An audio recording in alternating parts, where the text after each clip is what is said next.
Maravilha. Mais uma vez, bom, boa noite, pessoal. Prazer em tê-los aqui novamente. Temos aí o pessoal, alguns estão retornando, né, às nossas aulas, o pessoal andou meio sumido, outros já estão presentes. O Luciano, né, apesar de todo o contexto lá que eles estão passando lá no Sul, também está aqui presente hoje. Contou aí um pouquinho, né, dos perrengues que estão passando lá, e é claro, está bem complicada a situação lá, mas está tendo muitas iniciativas aí também para estar enviando um apoio e uma ajuda lá para todo mundo. E, claro, né, temos que rezar aí bastante para que essa situação se normalize logo, né, pelas percas das pessoas e tudo mais, né, que não é fácil, né, o que a gente vê pela TV, na verdade, é um pouquinho do que eles estão passando lá. Mas o bom que a gente está vendo é que tem bastante ONGs, bastante pessoas que estão sim, graças a Deus, se transformando, né? Inclusive aqui na faculdade a gente está com um projeto de doação, tá? Pra vocês terem ideia, hoje eu fui na escola aqui da faculdade, eu trouxe mais ou menos, para vocês terem ideia, mais ou menos uns 1.000 quilos de alimentos, tá? Que tá aqui, tem muita coisa ainda chegando para poder estar mandando aí para vocês aí para o Sul, tá? Então tem aquele apoio dos Correios, né? Que está fazendo toda essa logística de transporte. Então, está tendo bastante coisa. Acho que daqui da faculdade deve ter mais ou menos umas 2 toneladas de alimento até agora, tá?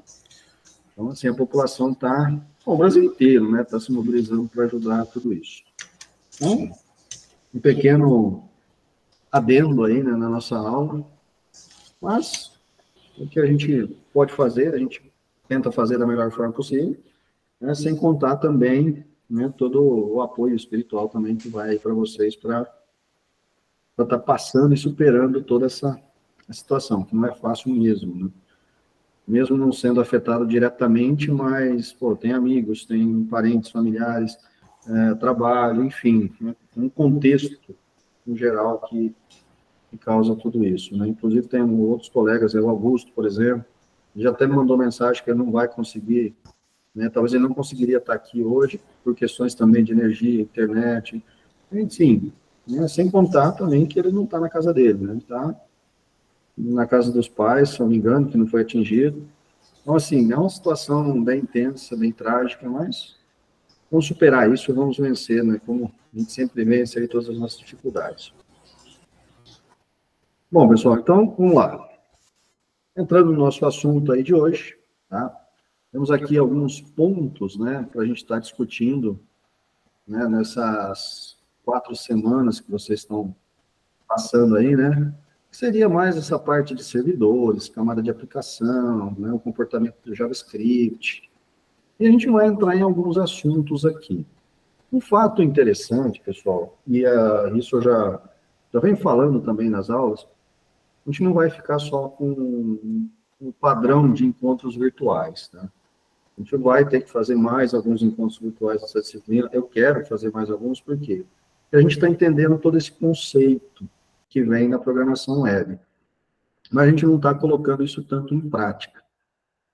Eu disponibilizei, na verdade, disponibilizei não, eu tenho, lá no meu canal do YouTube, tem todo um curso, tá, de programação web. Desde o básico, né, mais focando no quê? Na parte do código, tá, banco de dados, PHP, JavaScript em alguns pontos, tá, e também utilizo alguns protocolos de comunicação para poder estar gerenciando e gerindo o site. Tá? Então, um dos pontos que a gente vai estar discutindo hoje um pouco, tá, e eu prometo não me delongar muito também sobre isso, tá relacionado aqui a servidores. Tá? Nesse ponto, o Evandro vai poder também colaborar um pouco, tá?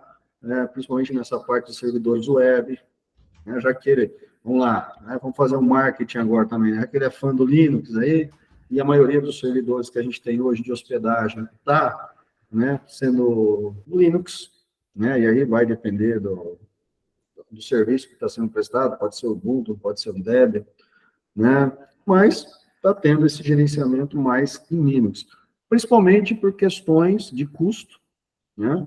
é muito barato, né, ou quase de graça, vamos pensar assim, né, para você hospedar um site no servidor Linux. Diferentemente quando você parte aí para um ambiente Windows, tá? O custo aumenta por questões de licença, né, entre outros fatores aí, que, se a gente for analisar, precisa até de uma configuração mais parruda para o Windows e tudo mais, tá? Então, a gente vai entrar um pouco nessa parte, né, de servidores.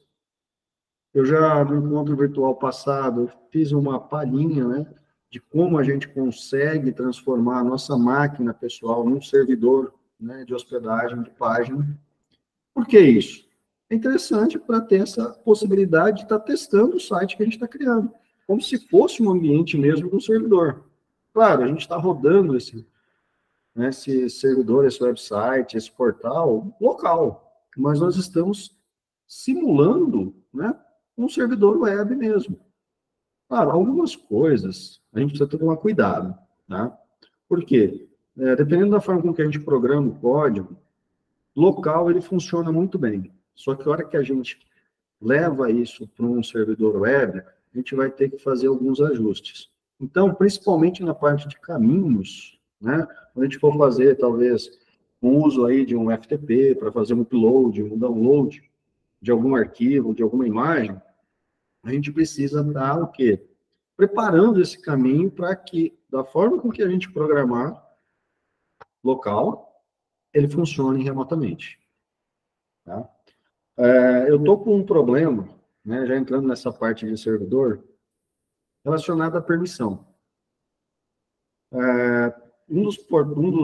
Das pesquisas, né, que eu desenvolvo na faculdade, que é parceira aqui da FAMESP, a gente está desenvolvendo um site, que é um portal, inclusive eu mostrei para vocês o portal, tanto nos encontros virtuais quanto nos vídeos resumo, tá, que é aquele portal de turismo.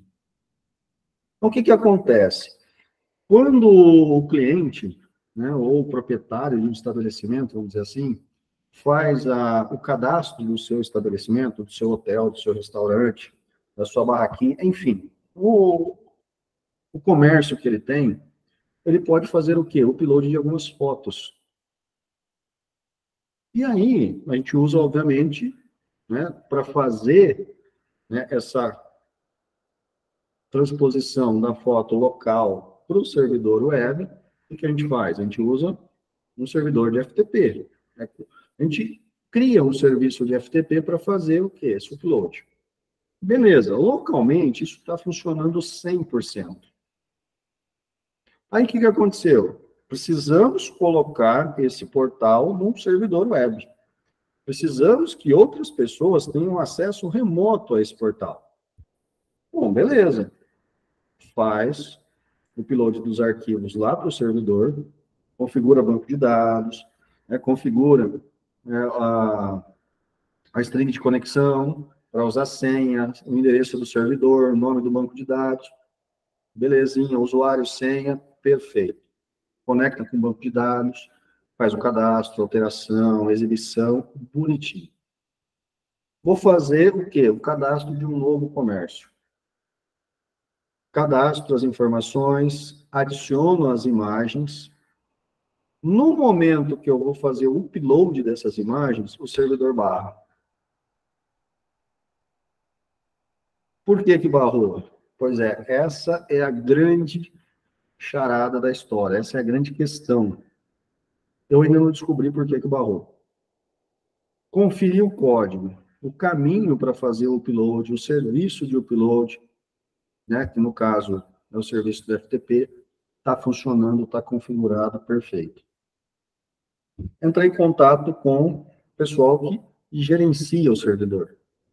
Ah, tem alguma coisa relacionada à permissão. Eu falei, beleza, a pasta que nós estamos gravando é essa. Libera a permissão dela. Ah, mas não posso. Espera aí, vocês não liberar a permissão, não vai ter como funcionar. Beleza. Não, tá aqui, permissão total para vocês poderem usar. Continua não fazendo upload dos arquivos. Detalhe, né, se a gente faz esse upload manualmente pelo servidor de FTP externo, ele vai. Qualquer tamanho de arquivo, qualquer coisa. No momento que a gente vai fazer o upload usando um serviço diferente, já um serviço em JavaScript e tudo mais, o que acontece? O servidor está barrando. Caminho? Acredito que não seja. Informação, a última informação que chegou para mim do pessoal que gere o servidor. É o tamanho da imagem. Como assim o tamanho da imagem? Não tem como você ter esse limite. Tudo bem, não vou carregar uma imagem, não vou fazer o upload de uma imagem de 2 GB. Mas não tem porque está apresentando, né, essa restrição de tamanho de arquivo. Consequentemente, o que está acontecendo? Alguma configuração do servidor, desse servidor específico, tá? Que está barrando o upload desses arquivos. Testamos com foto 3x4, pequenininho, não vai. Testamos de outra forma, não vai. Enfim, nada vai. Não consigo fazer o upload. E, por ser um servidor, né, dentro de uma prefeitura, a gente não tem acesso a isso. A gente acaba confiando em quem? Nas pessoas que gerenciam esse servidor. Tá? Então, isso é o quê? Um grande problema. Tá? Um grande problema porque dificulta a parte da gente fazer a configuração ali, da gente ter um acesso mais otimizado a isso. Tá? Quando a gente contrata um servidor externo, tá? O que acontece? Ele te dá um acesso irrestrito a essas informações. Mas isso, obviamente, também está sendo configurado. Então, a gente tem que tomar muito cuidado com essa parte. Tá? Nessas aulas, vocês estudaram o quê? Vocês viram lá toda essa camada de servidores que a gente pode ter, o Tomcat, né? O Apache, principalmente, que é um dos mais utilizados. Tá? Inclusive, demonstrei no encontro virtual passado, se não me engano, como é que instala o Xampp. Que o Xampp já traz o Apache, já traz um servidor de banco de dados, o MySQL, né? Você já consegue ter um serviço de FTP também na sua máquina, e você vai conseguindo startar esse serviço. Ok? Pois não, Luciano? Opa, no caso das imagens, já mudou o formato das imagens? Mudou, no caso, o formato, mudou a terminação delas? Já mudamos o tipo da imagem, porque, na verdade, a gente aceita, né, no upload, arquivos BMP, JPEG, JPG, né, que são os 3 que eu falei, são os mais utilizados, vamos manter isso. Então, você, sim, qualquer uma dessas extensões, você consegue fazer o upload do arquivo. Tá? Entendi. O que eu tenho por mim? Tá? Só voltando nesse assunto aqui. Alguma restrição de configuração e de acesso ao servidor. É um servidor público. Tá? O que acontece hoje? A gente tem o quê? A Lei Geral de Proteção a Dados, a LGPD. Para uma prefeitura, isso, para uma Câmara Municipal, eles trancam tudo isso. Então, tem alguma coisa relacionada à permissão, eles não estão se atentando lá, que está causando isso. Provavelmente. Tá? E abrindo esse parênteses já, pessoal, uma das coisas, né, quando a gente programa, né, vou dar um exemplo aqui da programação web, que é o que a gente está estudando nessa disciplina. Mas quando a gente faz essa tipo de programação, principalmente hoje, né, com essas leis de proteção de dados que nós temos que tomar muito cuidado com isso. Tá? Por quê? Porque diretamente nós, né, desenvolvedores, desenvolvemos o código desse portal, desse site, somos diretamente responsáveis pela segurança da informação que trafega nele. Informação dos clientes que às vezes vão cadastrar, de um sistema, né, de cobrança, enfim, a gente tem que tomar muito cuidado com isso. Pois não, Edvaldo? Bom, professor, você falou das imagens aí, é o seguinte, hoje em dia eu vejo muito na internet que o pessoal está usando o formato WebP para imagem, né, que me parece que diminui bastante o tamanho da imagem para você hospedar. Em questão desse servidor que o senhor está explicando, está passando para a gente, Com certeza deve ser algum firewall que está bloqueando, alguma porta, alguma coisa que eles não estão querendo liberar. E assim, eu acredito que, por exemplo, eu estava vendo a matéria lá, assim, para a gente que está começando agora, e eu vi que fala um pouco sobre PHP também. PHP, gente, é uma linguagem muito boa, ela é open source, é muito interessante, só que tem que tomar muito cuidado com o PHP, porque o PHP, por incrível que pareça, tem muita falha de segurança, muita coisa já foi corrigida. No passado, quando começou o PHP lá atrás, nossa, era, assim, tinha muito problema de invasão de banco de dados por falha do PHP. Hoje em dia já corrigiu muita coisa isso aí. Assim, eu acredito que para a web é muito interessante. Eu mesmo eu tenho um pouco de dificuldade em CSS. O CSS é bem complicado de você mexer com ele, mas assim, é porque qualquer comando que você, uma vírgula que você colocar no código ali já não funciona. E assim, eu lembro que quando o Steve Jobs, né, falecido Steve Jobs, matou o Flash, né? Eu lembro que eu cheguei a fazer banner em Flash. Eu tinha um amigo meu que a gente ficava mexendo na internet, brincando de fazer sites, essas coisas. A gente fazia em Flash um monte de coisa. Hoje também já morreu isso, ninguém usa mais isso. Hoje em dia tudo faz em HTML. Hoje, para você fazer banner, essas coisas, mudou muito, melhorou muito, né? O HTML5 trouxe muita coisa, evoluiu muito, né? E, assim, eu acho que é importante a gente frisar que o servidor web é uma coisa, assim, que tem que ser muito bem configurado para não ter problema de, como você explicou, vazamento de dados, né? Inclusive, eu indico para quem tem rede social, assim, eu mexo com informática desde os 8 anos de idade, eu tenho rede social, só Facebook, por causa dos meus amigos de ensino médio que eu tenho lá, e só. Se eu tivesse rede social hoje, a primeira coisa que eu iria fazer e faço, quando eu for postar uma foto, é apagar o metadado da imagem.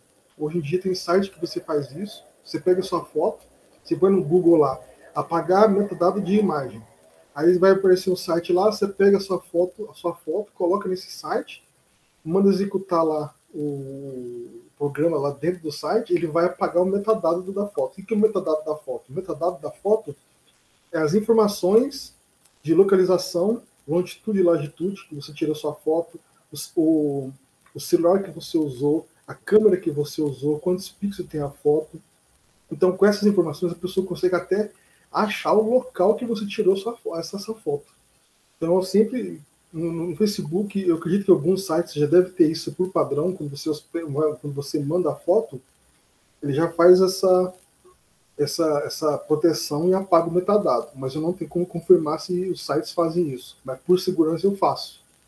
Eu tenho um amigo meu que é do Sul também aí, até conterrâneo do Luciano aí, ele teve um carro roubado porque ele postou a foto do carro dele no OLX e ele não apagou esse arquivo, chama metadado. Ele não apagou. E aí os caras pegaram a foto do carro dele na internet, localizou a casa dele, foi na casa dele armado e os caras roubou o carro dele. Para você ver que é a situação. Tem vídeo dele no YouTube ele falando sobre isso. Então, assim, é muito importante essa parte de segurança web, é muito importante mesmo. É mais importante do que você fazer um site bonito, em JavaScript, com um monte de frufru lá, mas a segurança é muito importante. Então, assim, pense muito bem antes na segurança primeiro, porque você pode perder banco de dados gigantesco por você não fazer uma configuração segura. Agora, nesse caso dos caras bloquear a imagem, aí no caso, a configuração deles, alguma coisa, às vezes o TI deles não quer passar, né, ou não quer desbloquear essa opção, ou não quer passar que realmente eles estão bloqueando. Então, assim, é interessante quando você for criar um servidor web, você especificar o que tem de segurança no servidor, o que está liberado, o que não está, para você não ter clientes no caso, as pessoas que vão usar o servidor, para não ficar tendo esse problema. Pessoal, essa questão, tá? Isso que o Evandro, né? O Edivaldo comentou aqui com a gente, isso é fato, tá?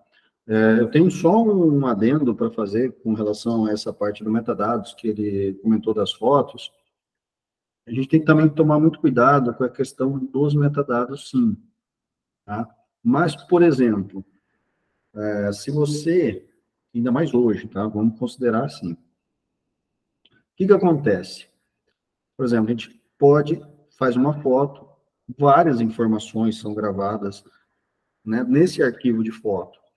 Enfim, entra o quê? Entra a máquina, entra os pixels, enfim, o seu nome, aonde você tirou a foto, se você habilitar a localização, a data e hora, né? Enfim, é uma quantidade enorme, tá, de dados que são incluídos nesses metadados.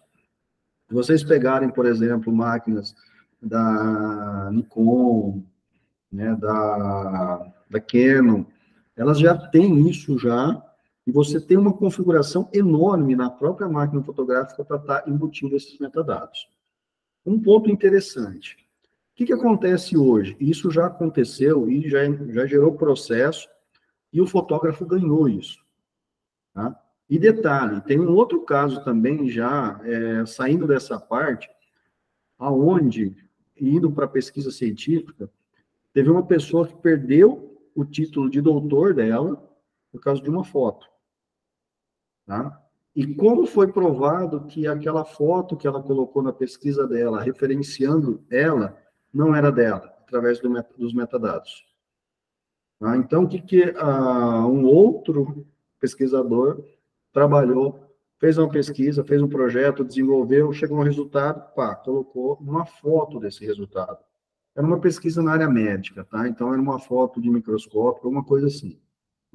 Não me lembro dos detalhes da foto. Uma outra pessoa fez uma pesquisa relacionada a isso, que eu acho que também estava muito presente nisso, ou foi uma evolução da pesquisa anterior, e ela pegou essa foto e colocou essa foto na tese de doutorado dela. Tá? Estou falando dela, mas não foi por pessoa, não foi um homem que fez isso, inclusive da Alemanha, tá? E ele era ministro da Educação na Alemanha, pra vocês terem ideia. Quando essa bomba estourou, ele perdeu o título de doutor e, consequentemente, perdeu o cargo de ministro da Educação na Alemanha.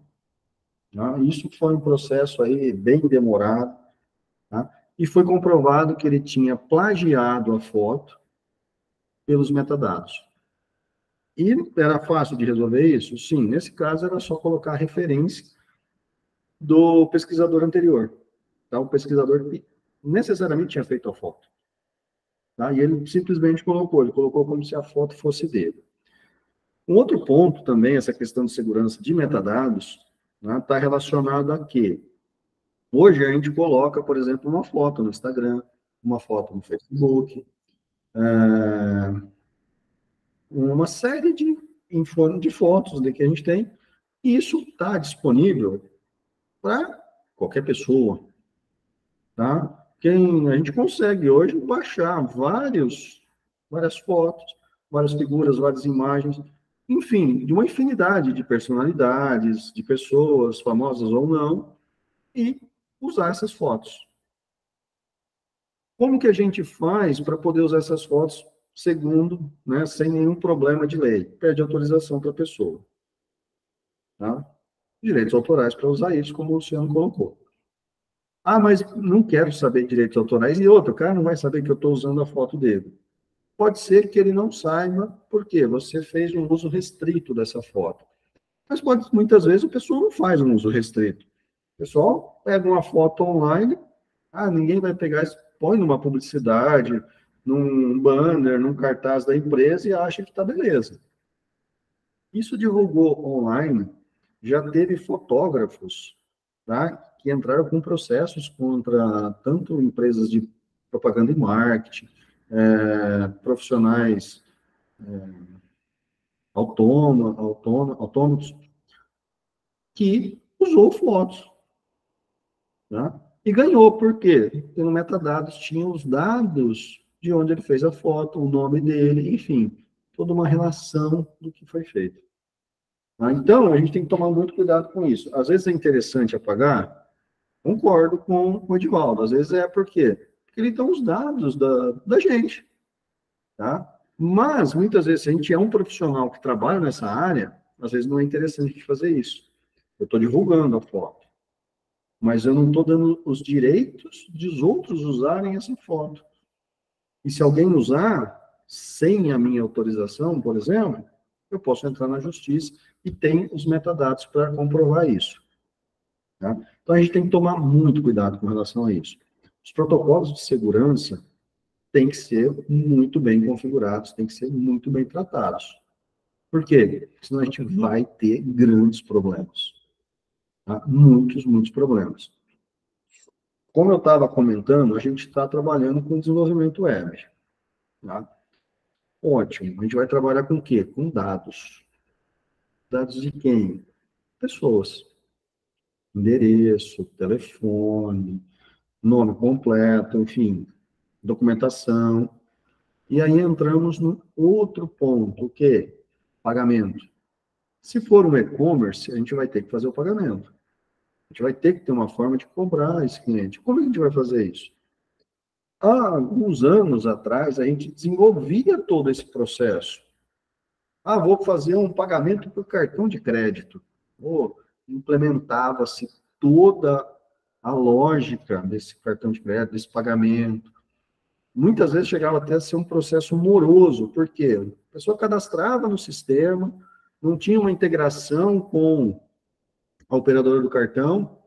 Então, eu fazia uma compra no site, eu tinha que digitar os dados do cartão de crédito, o número, palavra-chave não, né? Código de segurança, data de validade, o nome que estava no cartão, CPF, uma série de coisas. Essa informação chegava na empresa, né? Na loja, eles pegavam isso e lançavam na maquininha do cartão. Então, era um processo, de certo modo, manual, porque não existia essa integração. E, a partir do momento que começou a ter essa integração com as operadoras de cartões, elas forneciam o quê? Um web service.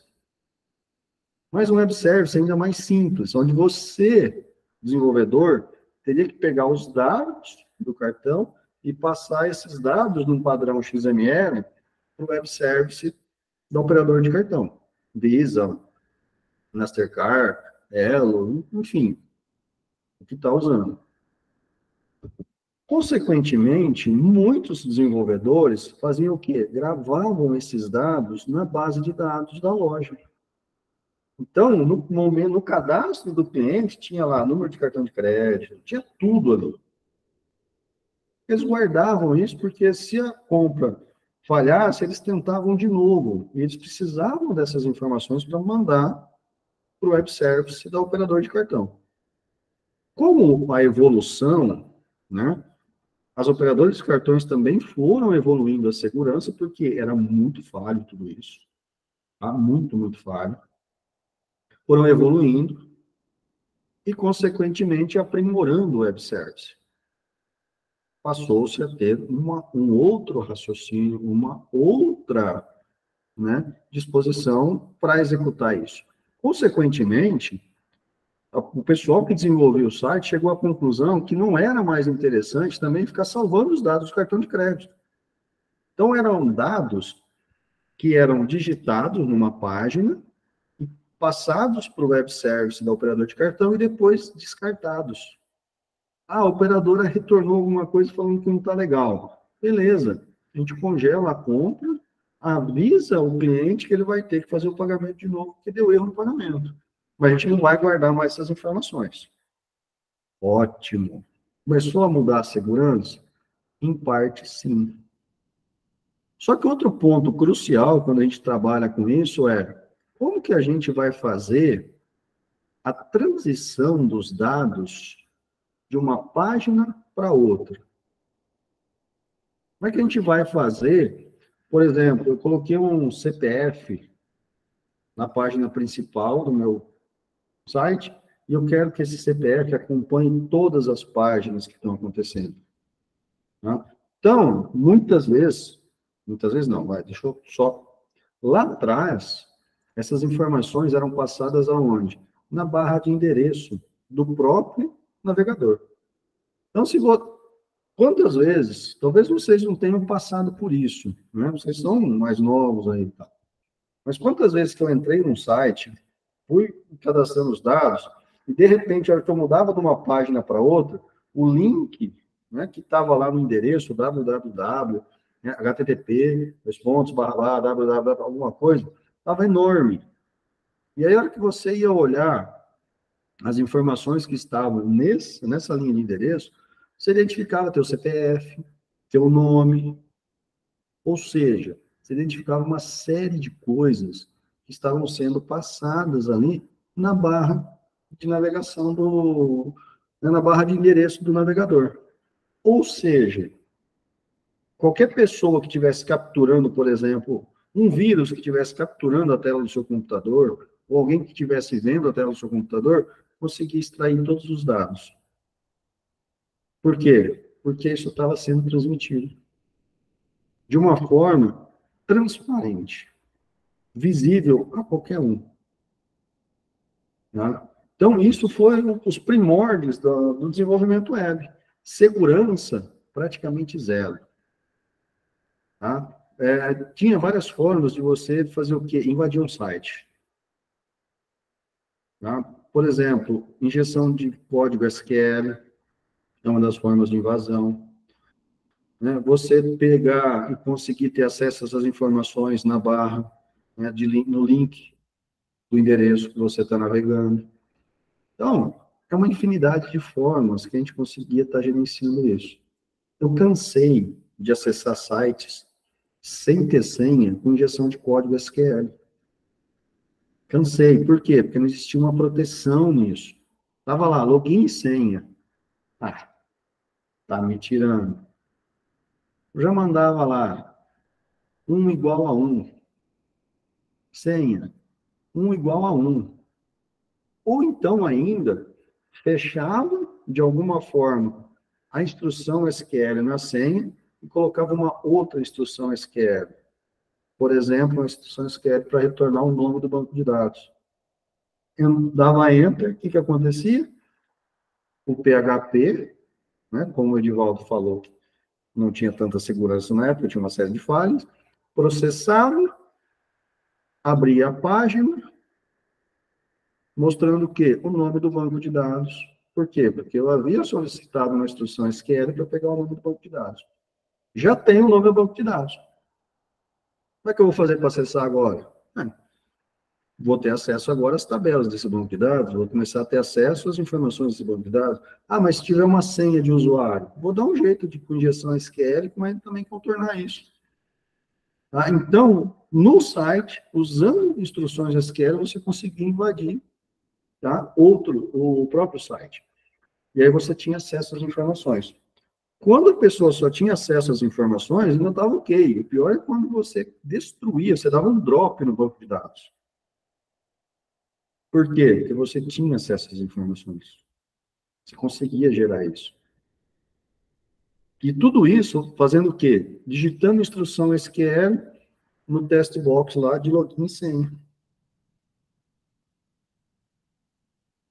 Tá? Então, era uma maravilha. Como eu comentei na aula passada, independente da gente estar programando em PHP, em JavaScript, eu ainda mostrei, né, os blocos de PHP que a gente tem ali, os blocos de JavaScript.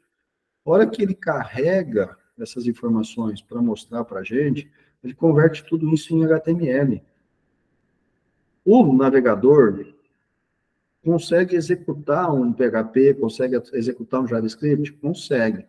Só que ele pega só o resultado dessa execução e transforma tudo isso em quê? Em PHP. Então, a gente cria um site dinâmico, claro, por quê? Porque a gente está fazendo acesso a um banco de dados, a gente está processando dados, a gente está tendo, né, efeitos visuais no nosso site, só que, no momento que ele é exibido, o código que está ali é um código estático, tudo HTML5. Tá? Tudo em HTML. Então, ele transforma tudo em HTML. Se a gente pegar aqui agora, né, no navegador de vocês ali, lá no desenvolvedor, e pedir para ver o código, você vai ver só o código HTML de tudo isso que a gente está fazendo. Né? Do Meeting vai ter um código HTML disso. O resultado é tudo HTML. E analisando esse HTML, você consegue ter acesso a uma infinidade de informações. Você vai extrair tudo. Né? Salvo engano, acho que o Edivaldo mandou até uma mensagem aqui no chat. Ó. Não, o Luciano. Para baixar algum arquivo era pago, era só você abrir o quê? Abrir o código HTML, estava o quê lá? O link do arquivo. Você conseguia contornar toda aquela parte de cobrança, caso você clicasse e efetuasse o pagamento, e pegar lá o link onde estava o arquivo. Pronto. Você quebrou toda a navegação. Você quebrou toda a segurança. Tá? Já fiz algumas coisas, né? Por exemplo, se você baixar um código, né, você salvar uma página HTML, se você está exibindo agora, você salvar o código HTML dela, e você mudar algumas coisas, e você der um duplo clique no arquivo HTML que está nessa pasta, que foi salva no seu desktop ou no seu computador, ele vai fazer o quê? Ele vai carregar, tá, as informações e vai fazer a mudança, e vai, a partir desse momento que ele carregar, ele vai assumir a mudança que você fez lá no código HTML como sendo uma mudança que foi gerada pelo HTML original. E aí você consegue fazer todos os dados. Isso foi fato verídico, tá? Por exemplo, a Ferrari, não foi nem a Ferrari, foi uma loja de carros esportivos. Isso lá na década de 80, 90, o que ela fez? Vou criar um site para vender meus carros online. Primeiro carro lá, colocado lá e visível, uma Ferrari. Não sei qual era o modelo. R$1 milhão, vai. No caso, acho que foi em libras, porque foi um hacker europeu que fez. Não precisa nem, não dá nem para chamar de hacker, né? Porque é um negócio bem simples o que ele fez, mas ele hackeou o site. Estava lá, sei lá, 300 mil libras, vamos considerar isso, né? R$1,5 milhão, aproximadamente. Ele simplesmente foi lá, editou a página e comprou essa Ferrari por 1 libra esterlina. E o site fez o pagamento. E notificou que ia fazer a entrega do carro. Claro que, hora que foi lá, né, que chegou a compra, chegou o pagamento na empresa, eles não iam entregar o carro por 1 libra, né? Mas o cara conseguiu fazer isso.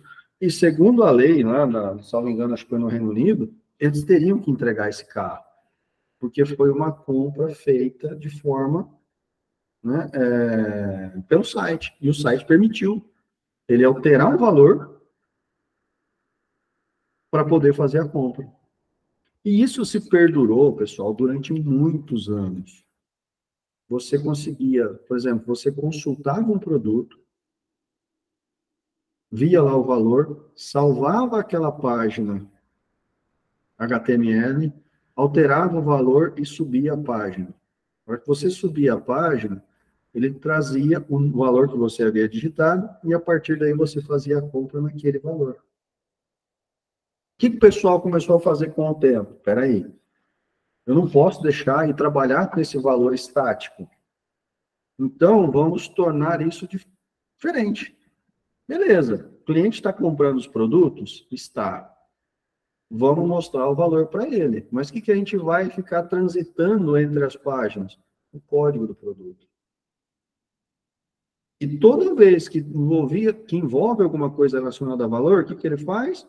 Ele vai lá, consulta o valor no banco de dados e traz o valor.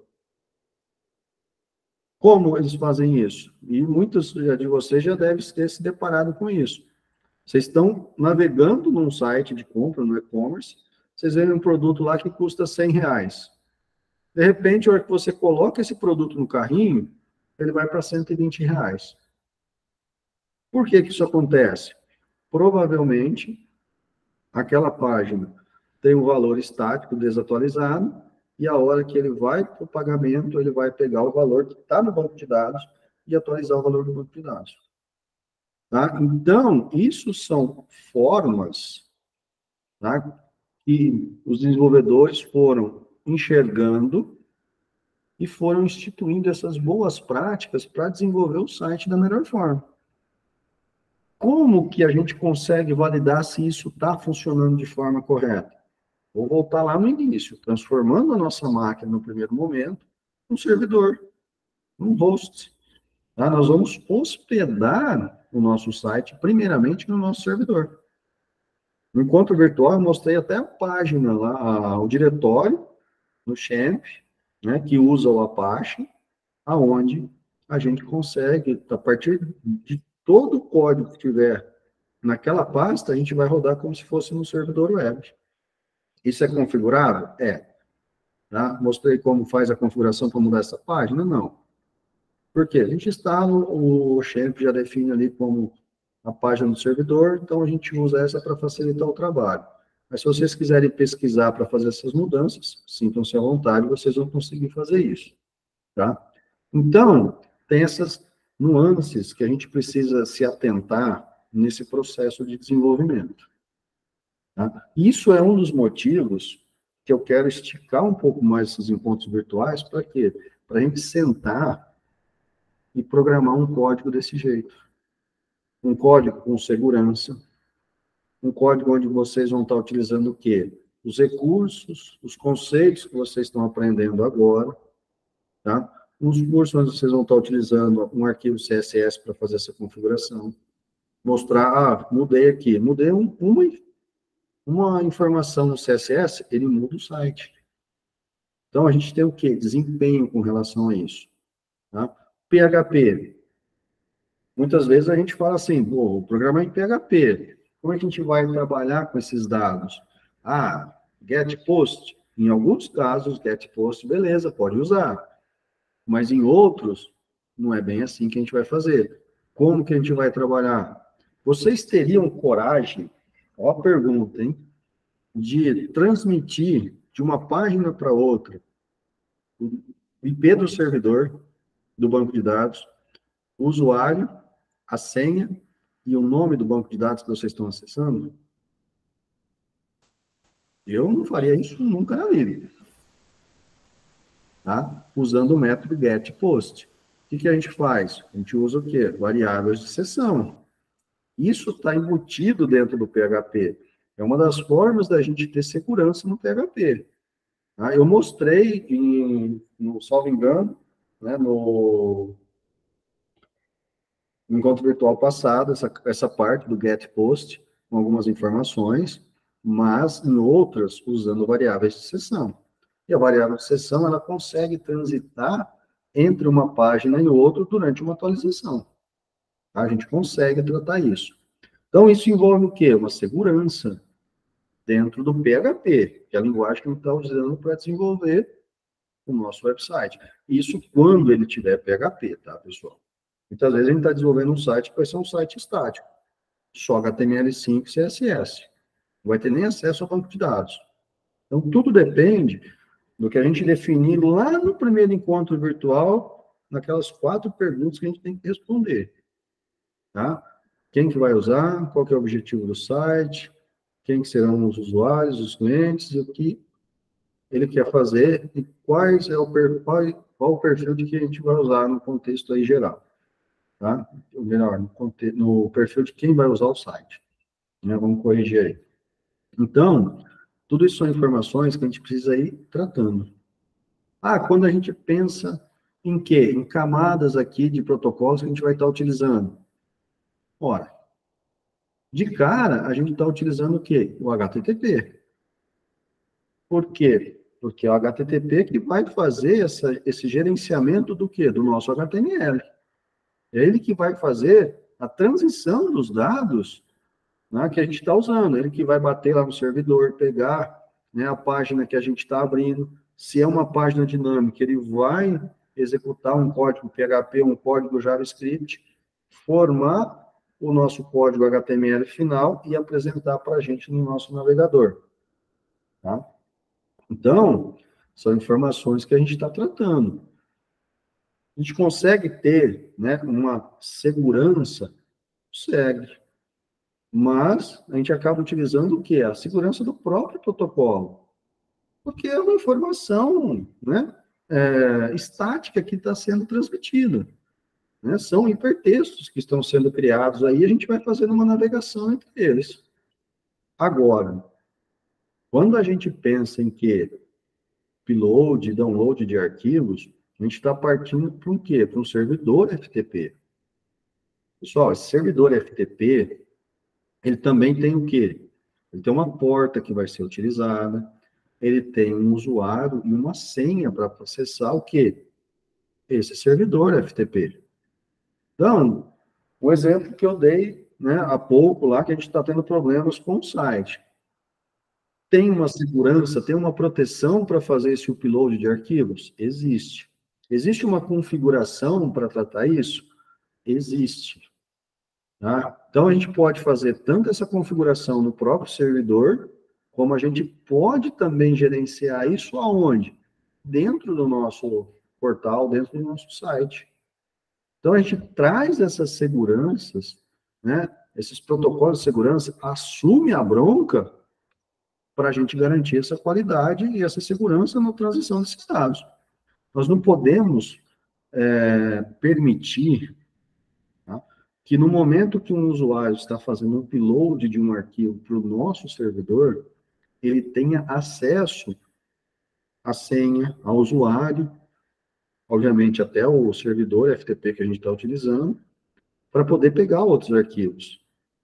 Quantas vezes que a gente, às vezes, aqui num portal, num site, numa página pessoal, dependendo de como você muda a linha que está no navegador, no endereço, né? Você vai fazer o quê? Ao invés de você colocar HTTP, tal, você vai colocar o quê? FTP, // servidor IP, tal, e mais alguns dados. O que ele faz? Ele lista para você todos os arquivos que estão no servidor FTP. Ele cria esse diretório de arquivos no FTP, que são arquivos que estão lá no servidor. Que segurança nós temos aí? Precisamos barrar isso daí. Então, existem formas da gente estar gerenciando e garantindo a segurança desse protocolo FTP. Sim, João. Professor, a gente está falando de servidor, eu lembrei de um fato que aconteceu que eu estava vendo uma palestra, acho que foi online, do pessoal da HostingGator, parece. Tem muito tempo que eu vi isso aí, acho que tem uns 2 anos, eu lembrei. O que aconteceu? Teve um fato lá que um cliente deles subiu no site, aí inclusive essa palestra, o engenheiro lá da HostingGator lá, ele estava usando, a palestra sobre Vim, explicando por que ele usava Vim. Vim, para quem não sabe, gente, é um editor de texto pelo terminal do Linux, tá? É como se fosse um bloco de notas, resumindo assim. Só que é bem mais complexo de você usar, mas é muito bom de usar. Aí, nessa palestra, ele deu um exemplo lá de um cliente deles. O que o cara fez? O cara criou um site, comprou o serviço deles, e ele foi na internet, pegou um template já pronto, alterou lá algumas informações e subiu o site. E colocou as informações pessoais dele, da empresa e tudo. Quando ele foi ver, o site simplesmente, vazou todos os dados dele. Eles ficaram sem saber o que aconteceu. Esse engenheiro explicando lá. Então, muito cuidado, gente, porque assim, como a gente, assim, eu já sei fazer site, alguma coisinha, eu mexo tudo, mas eu gosto mais de mexer com Python.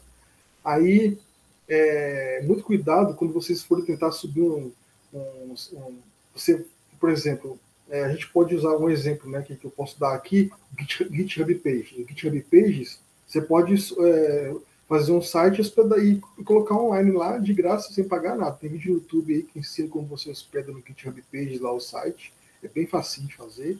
Coisa de 10 minutos você está seu site online. O que aconteceu? Ele pegou esse template, baixou na internet esse template gratuito e jogou lá. qual que foi a falha de segurança aí? A falha de segurança foi que no código do template desse site que ele baixou e hospedou lá, no código estava embutido um login e uma senha para acessar o site. Ou seja, ele pegou e entregou todas as informações dele, da pessoa, ele pegou e entregou tudo de graça. Porque ele configurou o site tudinho, só que essa parte, com certeza, a pessoa não sabia mexer, colocou as informações pessoais dele da empresa dela, as informações pessoais dele, de contas, de cartão, de tudo, e quando foi ver, vazou tudo, e o cara ficou desesperado. Qual foi a falha de segurança? A falha de segurança é que tem que ter muito cuidado quando for baixar template de sites na internet, porque se você não saber ler o código que está ali, pode ter uma informação dessa que vai dar acesso no site, no seu site, a pessoa que fez o template colocou lá o código e você não consegue saber onde está aquilo ali. Dá para você achar? Dá para achar. Mas você pega lá um código, lá, um exemplo de 3, 4 mil linhas. Como é que você vai procurar isso? Então, nesse código lá, estava embutido um login e uma senha que a pessoa tinha acesso. Então, muito cuidado, gente, quando vocês for baixar template na internet para hospedar, para vocês que for... Por exemplo, eu faço site aqui, por exemplo, eu já fiz site para loja de roupa aqui em São José, onde eu moro, já fiz um site para uma padaria aqui. O que eu fiz? Eu não baixo nada de internet. As imagens eu fiz tudo por IA. O que eu fiz? Eu fiz todo o código, eu tenho a opção de comprar template pronto, mesmo até os templates que você paga, que tem uns que são pagos, mesmo assim é muito arriscado. Eu, sinceramente, assim, tem templates que você pode confiar. Por exemplo, do WordPress, que tem já lá vários templates já prontos, aquele que ali, você pegar o template dali do WordPress, você pode confiar. Mas você baixar de terceiro e hospedar lá no servidor do WordPress, que o WordPress, para quem não sabe, né, hoje em dia, praticamente quase que 90% da internet é PHP. Quase isso. Então, assim, você baixar um código PHP um template de um site PHP de terceiro, que você não sabe a pessoa que fez, você não sabe quem fez. Às vezes você paga até caro por isso, que tem templates de site que são bem caros, e você hospeda lá e você não sabe que tem um código desse dentro do site. Então tem que tomar muito cuidado com isso, porque às vezes você configurou todo o seu servidor, toda a segurança do seu servidor está perfeita, você faz teste, você faz tudo ali, o servidor está redondinho o servidor. Aí você pega um template desse e coloca lá, cadê a segurança? O que adiantou você proteger seu servidor? Não adiantou nada. Então tem que ter muito cuidado também com o template que a gente baixa na internet. Só queria levar esse ponto aí, porque é muito importante também. Às vezes se você pegar um template da pessoa que você conhece, ou de uma empresa que você contratou para fazer, beleza. Mas pegar da internet, esses sites que tem da vida aí gratuito, eu não aconselho a fazer. Por exemplo, algum de vocês aí até indico fazer isso, sabe? Eu faço isso. Eu faço isso, site assim, simples aqui, eu cobro 500 conto, R$1.000. Se for um site, por exemplo, com banco de dados para e-commerce, por exemplo, eu cobro 5 mil, eu cobro 10 mil. Então, assim, eu fiz um site com um amigo meu de uma loja de vende peças de celular, eu cobrei R$10.000 dele. Assim, só que era coisa bem simples, sabe? Ele falou, Divaldo, não quero nada complexo, é coisa simples para as pessoas também não ter dificuldade de usar o site. Aí você pega a informação todinha da empresa da pessoa, você vai fazer um site desse e põe um template lá que você nem sabe quem fez. Olha o risco que você corre de um processo. Tem isso também. Então, assim, muito cuidado na hora de baixar template na internet, porque corre esses riscos de você colocar um acesso ali para terceiros e você nem sabe disso.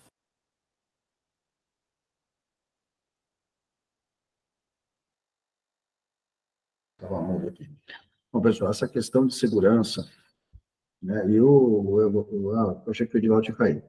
Essa questão de segurança é algo crítico, tá? E aí, complementando o que o Edivaldo colocou aqui, vou usar algo online, vou pegar uma rotina, um método, alguma informação, um template online. Beleza. É interessante, a gente vai ganhar tempo? Vai. Mas, antes de usar, a gente tem que analisar o que a gente está pegando. A gente tem que analisar o que a gente conseguiu encontrar lá para usar. E muita gente, eu já presenciei isso várias vezes, preciso de uma rotina, por exemplo, que valida o CPF. Simplesmente, rotina que valida CPF. Está aqui, em C Sharp, em C, em Python, está lá, tem a rotina. Tem milhares de rotinas que foram desenvolvidas. Gostei dessa. Coloca. Mas você chegou a dar uma olhada no que a rotina faz? Não, se os caras colocou lá, já funciona, tá beleza. Será que tá beleza? Será que está funcionando 100%? Coloquei no CPF aqui, ela validou, tá ok.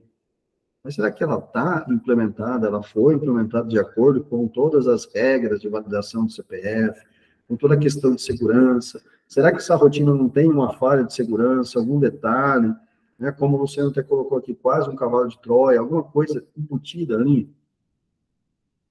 Como que a gente descobre isso? Fazendo uma análise dessa rotina. Analisando, ponderando, entendendo o que a pessoa fez. Eu vou ter que escrever ela inteira? Não, tem rotinas que são extensas. Mas eu tenho que ter o conhecimento para poder analisar ela.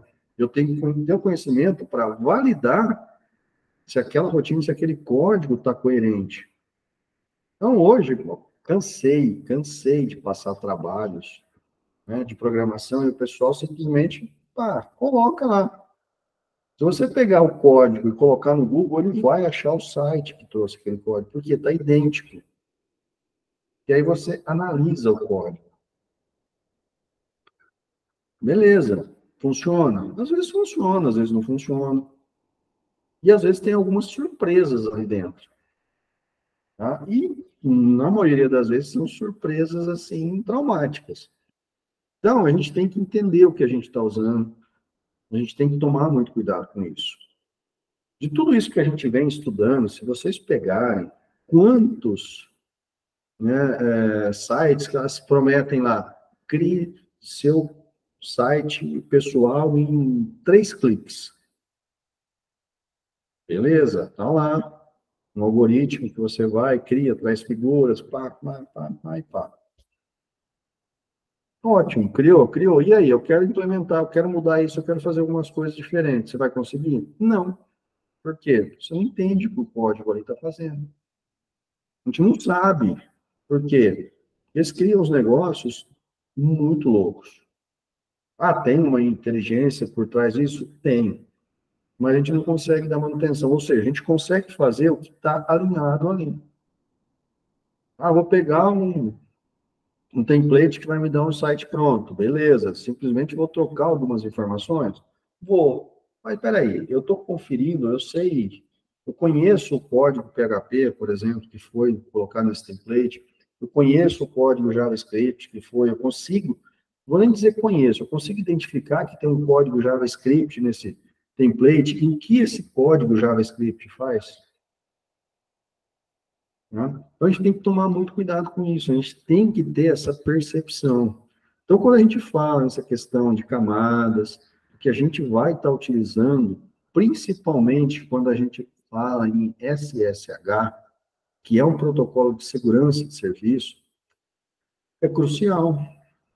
Se a gente pensa no SMTP, quando a gente vai fazer uma conexão com e-mail, todo site hoje, se eu precisar recuperar a minha senha, ele vai fazer o quê? 99% me manda um e-mail com um link para fazer a recuperação de senha. Se eu não tiver, né, uma segurança nesse protocolo SMTP, o que vai acontecer?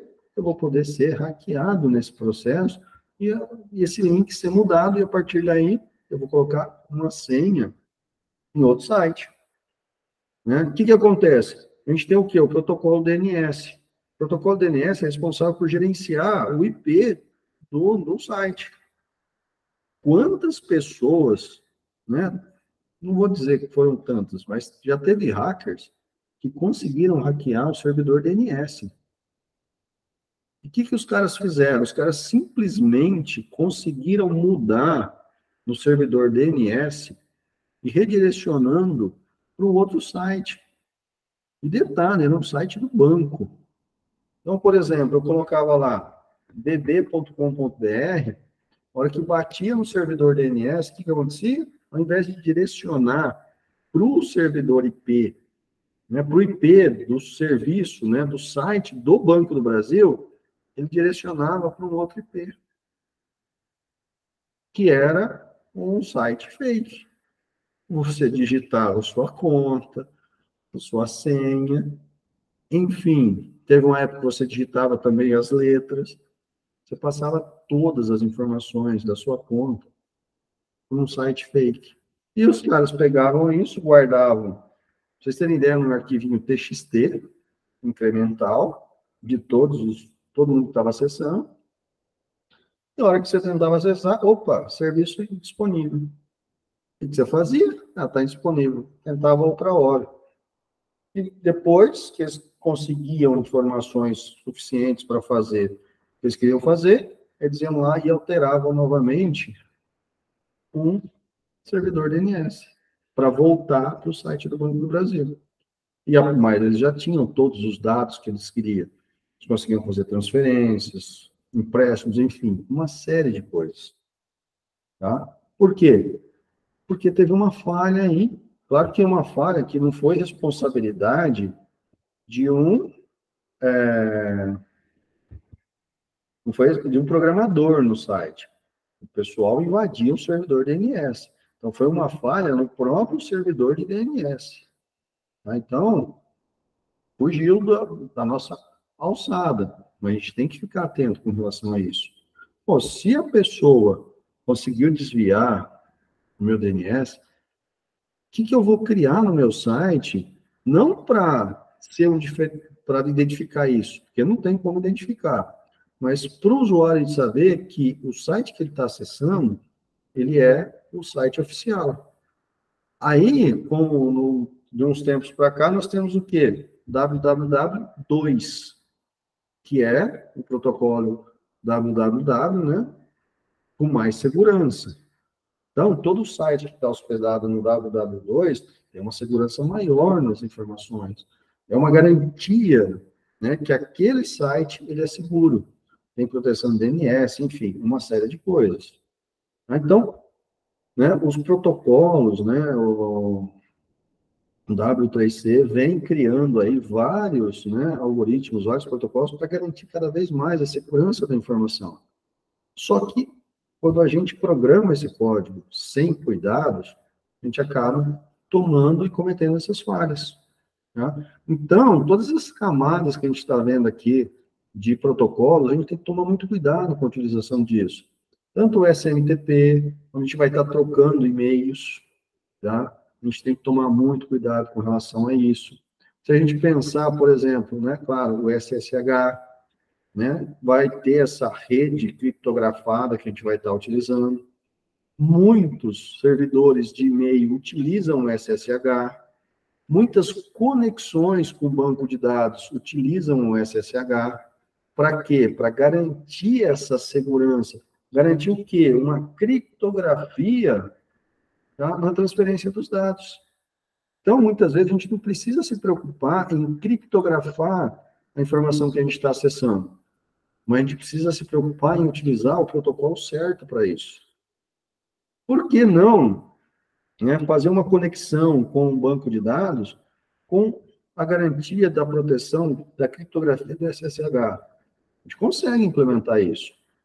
Tá? Vai ter que colocar o quê? Mais alguns parâmetros na conexão com o banco de dados para garantir isso.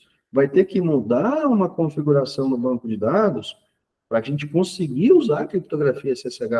Para a hora que eu startar, que eu bater no banco com login e senha, com criptografado, o servidor do banco conseguir identificar isso e dar acesso. Não adianta eu fazer isso só de um lado, eu tenho que fazer isso de ambos os lados, para que ambos conversem a mesma língua. Tá? Então, dentro dos protocolos de comunicação, aí, tanto para acesso a banco de dados, né, para acesso a e-mail, tá? Eu nunca vi, mas a gente consegue utilizar para o FTP também o protocolo SSH. Claro que aí tem que tomar muito cuidado com isso, porque ele vai criptografar um arquivo que você está enviando. Tá? Então, o arquivo é uma informação grande, vai dar mais trabalho para fazer isso. Pode ser que tenha-se aí uma certa lentidão com relação a isso. Então, a gente tem que tomar, né, cuidado, mas a gente precisa ter o quê? Conhecimento dos recursos que a gente está utilizando, tá? Para poder gerenciar isso da melhor forma. Pessoal, e hoje não adianta, tá? Hoje a gente vive em função de estar conectado. Não tem como dizer, eu não vou me conectar. A gente precisa ter todo esse trabalho. A gente precisa estar gerenciando tudo isso. Senão, a gente vai ter alguns problemas nesse ponto. Sim, Edivaldo. Então, professor, eu coloquei o link na mensagem para quem depois quiser acessar, o OpenWRT. O que é isso aí, esse site? Esse site ele é um projeto open source para um sistema operacional para roteadores. Aí, no caso, aí tem os modelos que ele... Aí você vai pesquisar pelo seu roteador se ele suporta, e no site você pesquisa pelo modelo, você vai ter o arquivo para ele. Por que eu coloquei isso aí?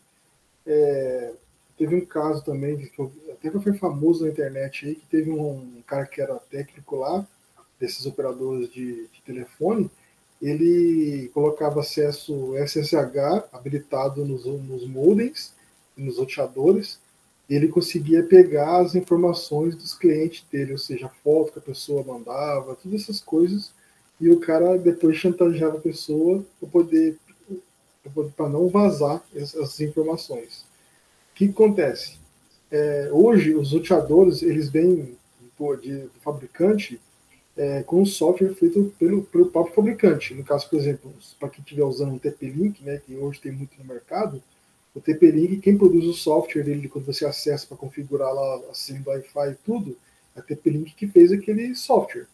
E ele é limitado. Ele não tem, você não tem acesso a todo o hardware, né, a capacidade máxima do hardware do roteador. O OpenWRT, já adianto, não é fácil configurar. Ele é um Linux, ele é Debian, né, a base dele é Debian. O código-fonte desse software ele é aberto, então você vê o que está acontecendo. Ele te dá acesso total no seu roteador, inclusive com configuração de firewall, e inclusive você pode transformar o seu roteador no servidor de arquivo, se tiver porta USB. Você põe um HD externo lá e você pode salvar arquivo nesse HD externo no seu roteador. Ele possibilita você fazer até isso.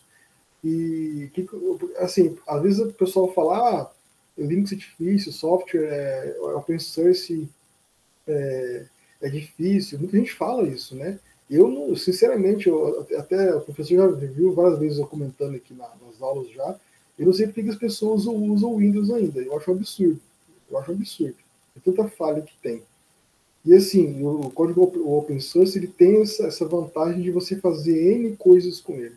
O OpenWRT é um projeto muito bom, muito bacana. Eu acho muito, assim, depois, precisar no YouTube, você vai ver o pessoal configurando lá. Tem várias pessoas, canais de Linux aí, que mostram configurando ele. E qual que é a vantagem? Ele tem firewall embutido, você pode colocar, habilitar o firewall ou não, você pode restringir acesso a sites que você não quer que a pessoa na rede acesse. Então, assim, é muito interessante fazer isso, porque, assim, eu particularmente hoje, eu indico para qualquer pessoa ter um firewall em casa. Aí você fala assim, pô, mas você tem que comprar uma máquina? Não. Baixa um OpenWRT e põe no seu roteador e faz ele como seu firewall. Você não vai gastar nada. Então, assim, é muito importante isso, porque hoje em dia, gente, hoje em dia a internet em si não vale nada.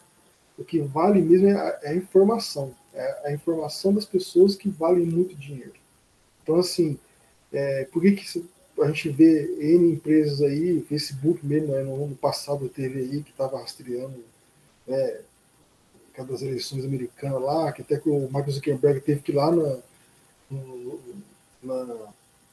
falar com o governo, que vazou dados, que não sei o que, ele vendeu os dados, né, de pessoas que usavam o Facebook na época. Então, assim, isso é muito dinheiro. Às vezes você entra num site lá, clica aqui, baixa esse programa de graça, que não sei o quê, mas no fundo, não é de graça. A gente teve casos aí, ó, muito famosos aí com o MyTorrent, né? O MyTorrent foi descoberto depois de quantos anos todo mundo usando o MyTorrent que ele minerava Bitcoin na máquina das pessoas. Então, assim, absurdo, sabe? Então, assim, tem coisa que você baixar um programa de graça ali e você tinha esses problemas de segurança, né, para quem usa o Windows. Não é porque eu uso o Linux é perfeito, não é, tem muita falha. Mas é menos do que acontece com o Windows, por exemplo. E assim, o OpenWRT, cada modelo de roteador tem a sua ISO para aquele modelo. Então você configura ele certinho, você pode fazer N coisas nele.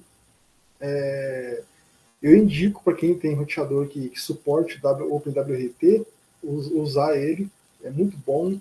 É um pouquinho chato de configurar, eu já vou falar, é bem chato de configurar, mas é muito, depois que você configurar os outros que você for mexer, é praticamente a mesma coisa. Tem o firewall embutido nele mesmo, tem bloqueios para site, você consegue bloquear site, né, adulto aí que o pessoal acessa, então você consegue bloquear isso, você tem criança em casa, ou se quem quer que ninguém na sua casa acesse.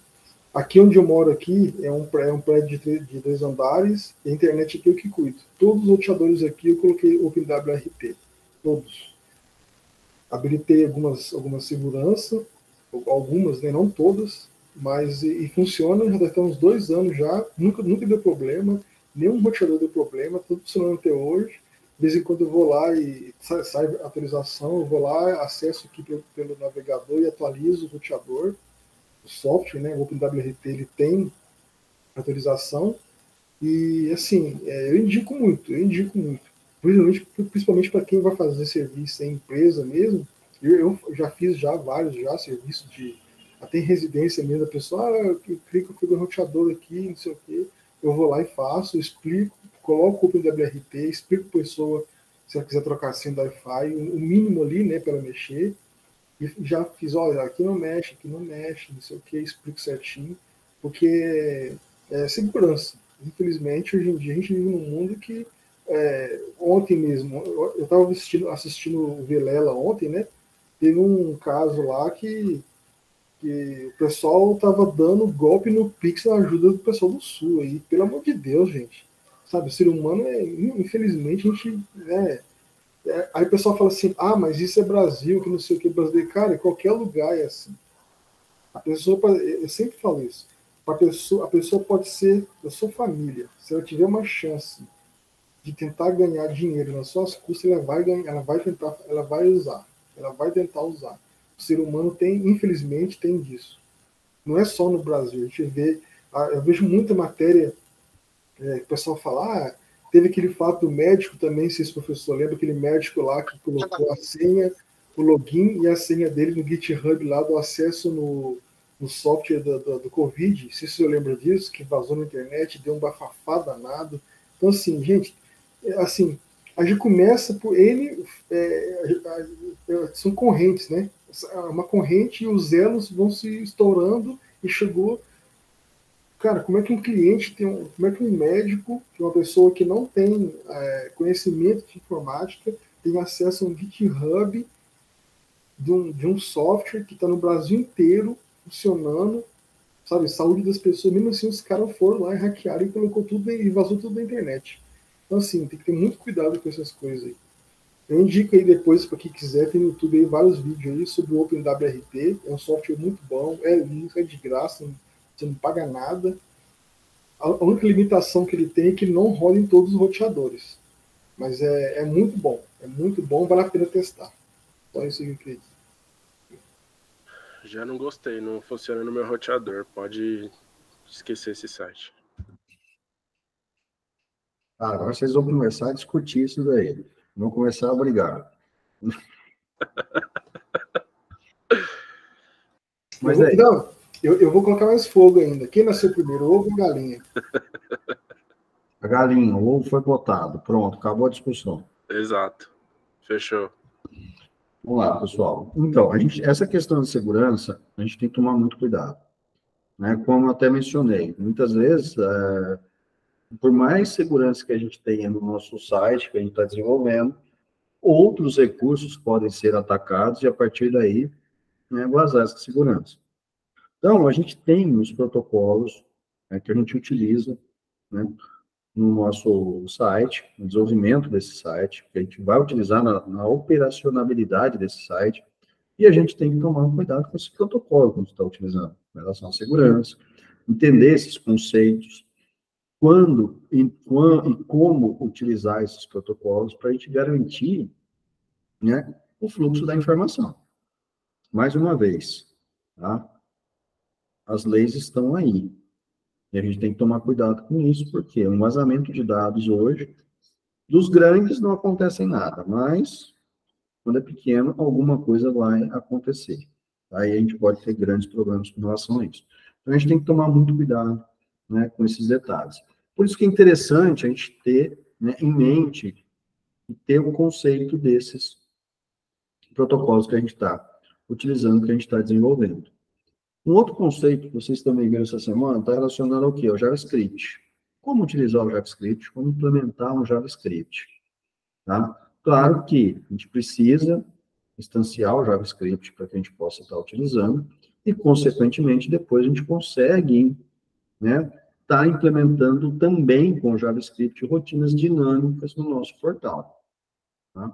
Procurem também entender esse conceito do JavaScript, tá, nesse momento. Por quê?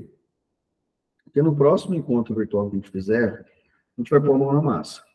Ou seja, todo esse conceito que a gente vem vendo, todo aquele código que eu vim mostrando para vocês e explicando como ele funcionava, a gente vai pôr isso na prática. A gente vai escrever esse código. Tá? E a gente vai fazer o quê? Testar localmente esse código e, posteriormente, publicar, mesmo que for de exemplo, o que a gente desenvolveu. Então, a gente vai trabalhar com um banco de dados, a gente vai trabalhar com uma arquitetura para desenvolver esse site.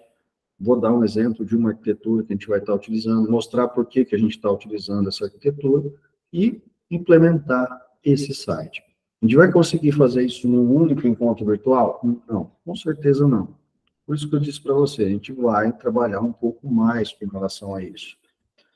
Talvez não dê tempo até o final do semestre, mas aí existe as férias para a gente fazer isso, e a gente vai continuar, tá, fazendo isso, por questões de tempo, talvez, né, disponibilidade aí de horário.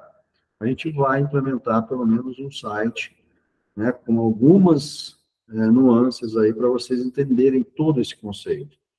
Tá? E é claro, a gente vai estar fazendo isso juntos. Tá? E ao final, cada um consegue fazer a submissão do seu site. Então, definir um estudo de caso e, a partir daí, né, tratar tudo isso. Como que a gente vai tratar isso?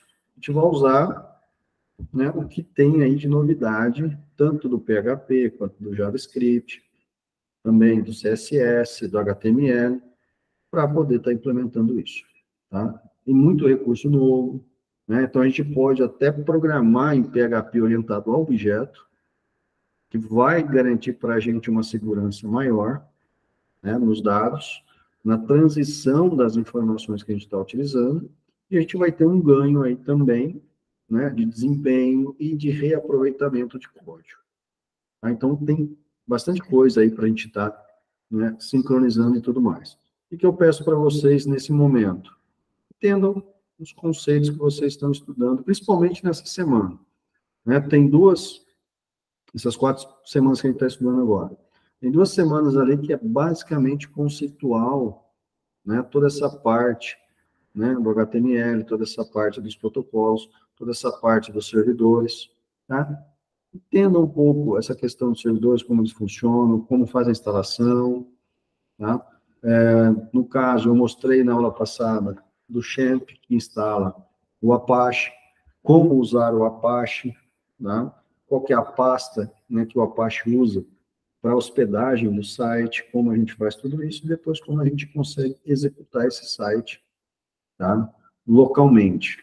Funcionou localmente, a probabilidade de funcionar 100% remota, se ele for implementado de forma adequada, é quase 100%.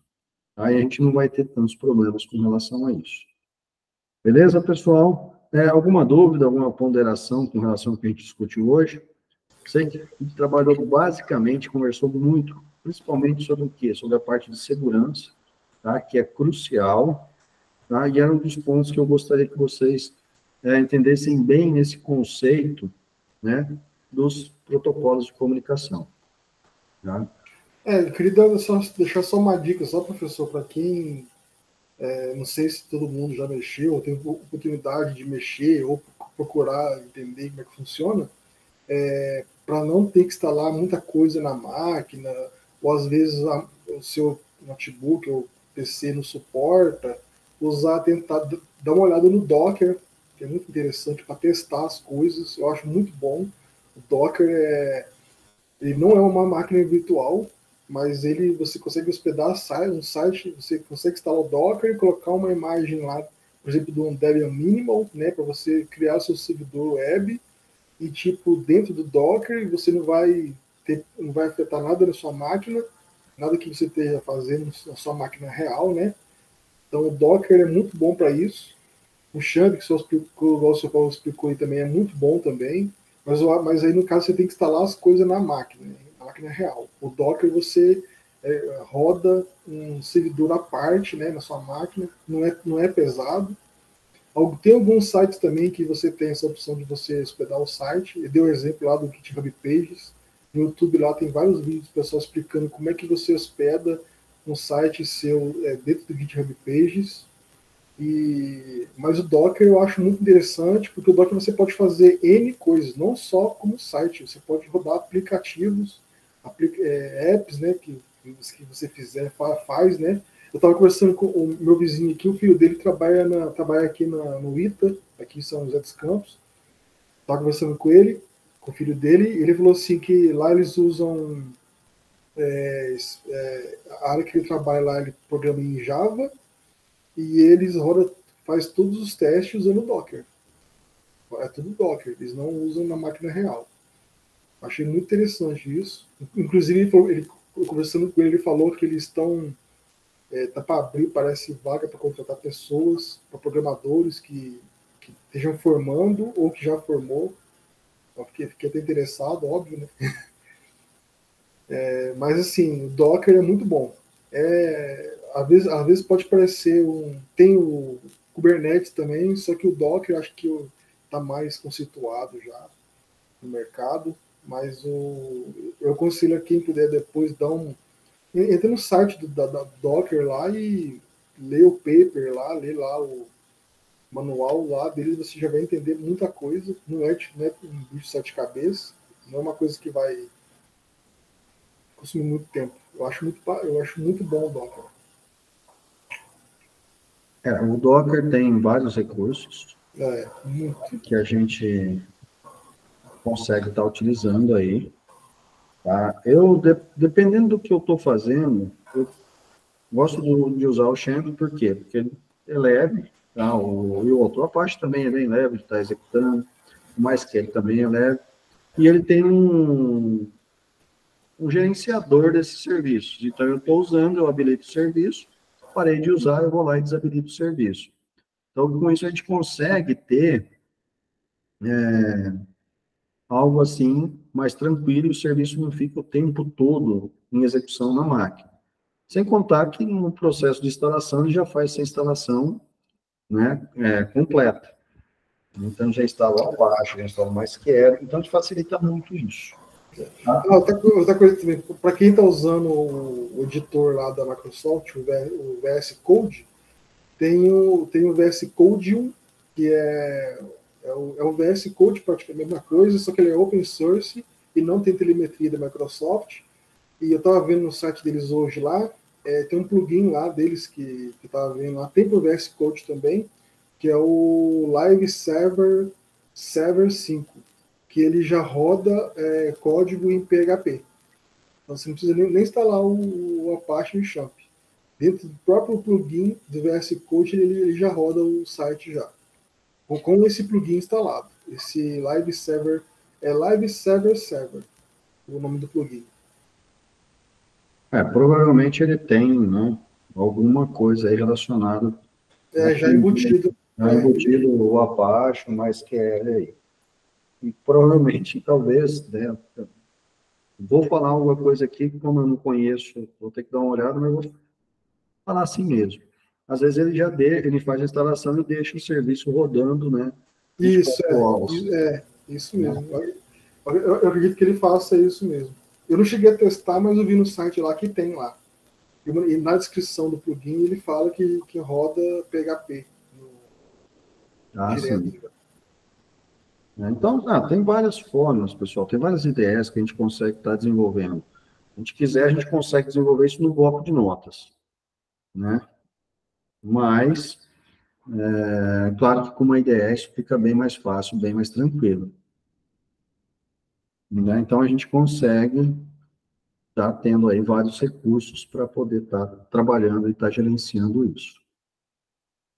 Bom, hoje foi mais, né, essa conceitualização, né, desse serviço que eu gostaria que vocês focassem bastante. Provavelmente, né, na TD2, que vai começar já segunda-feira, a gente vai focar nesses dois pontos cruciais, que é a parte do servidor, né, do Apache, dentre outras opções disponíveis ali, e também nessa questão das camadas, e também um pouco relacionado à segurança, tá? Provavelmente eu vou trazer para vocês, mais uma vez, estudos de caso, tá? Claro, pensando nisso, e alinhado ao que a gente conversou tanto hoje quanto no encontro virtual passado, para poder estimular um pouco mais e vocês tomarem aí já, né, umas decisões e ter um entendimento melhor de como tudo isso funciona. Tá joia? Mais algum detalhe, pessoal? Alguma observação? Ou tranquilo por hoje?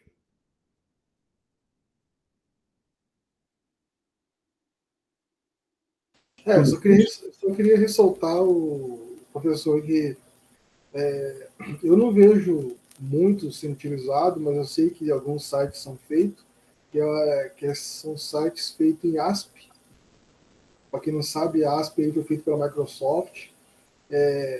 Eu vejo muito pouco site feito em ASP, até porque me parece que tem que pagar uma licença para usar ele, né? Então acredito que... Sim.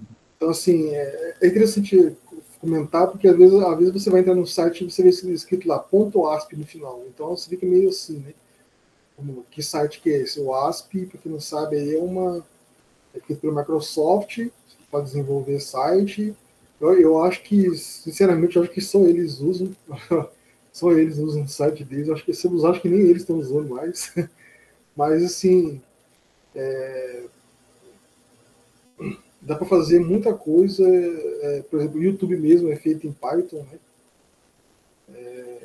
Não é aconselhável fazer site em Python hoje em dia, né? Mas o Python acaba, dependendo para que for utilizar o site, é interessante fazer para análise, um site que vai fazer análise, por exemplo, então com certeza deve usar por baixo o Python ali para poder funcionar.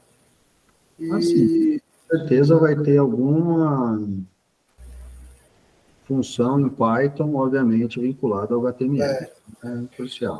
Eu conheci um rapaz, até ele faz site, ele mexe com a criação de site. Uma vez ele fez um site que você, à medida que você movimentava o mouse, o site acompanhava. Mesmo que você encostasse o cursor do mouse no canto da tela, o site girava. Ele fez em 3D o site praticamente. E ele era tão bom que ele fez usando um bloco de nota. Agora você imagina o trabalho que ele teve. Infelizmente eu não tenho contato com ele mais, mas tem o site dele, tudo, da empresa dele. E assim, questão mesmo é focar como o professor falou, segurança é muito importante porque a gente está mexendo com informações de outras pessoas, de empresas. Eu tomo muito cuidado quando eu vou fazer site aqui, mesmo eu cobro barato mesmo, cobro barato, até para ajudar as pessoas, e eu estou aprendendo também. Eu acho que dinheiro nenhum paga o conhecimento que você adquire. Mesmo que você faça um site cobrando pouco, cobrando barato, pode ser o site aí para tipo, a sua vizinha aí que vende bolo, entendeu? Coloca lá no Google para divulgar, sei lá, faz um cartãozinho, põe um site lá, cobra um preço que você acha que é bacana cobrar, dá para ganhar dinheiro, mas sempre prestar atenção na parte de segurança. Evitar de baixar template pronto, ou comprar template caro aí que você não sabe o que está por baixo do código ali. Então tenta fazer. Hoje em dia tem várias inteligência artificial aí que pode te ajudar a resolver problemas que você não está conseguindo resolver no código. Eu indico, eu até estava usando ele, o Perplexi.ia.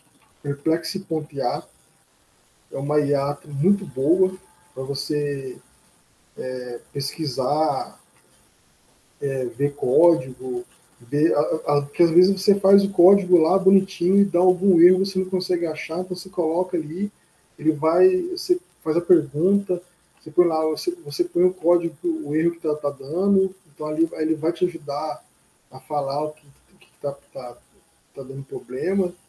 Aí você lê o que está escrito ali, porque às vezes a gente vai direto na solução, pega a solução, copia e cola, e nem lê. Mas aí não adiantou nada. O que você aprendeu? Não aprendeu nada. Você aprendeu.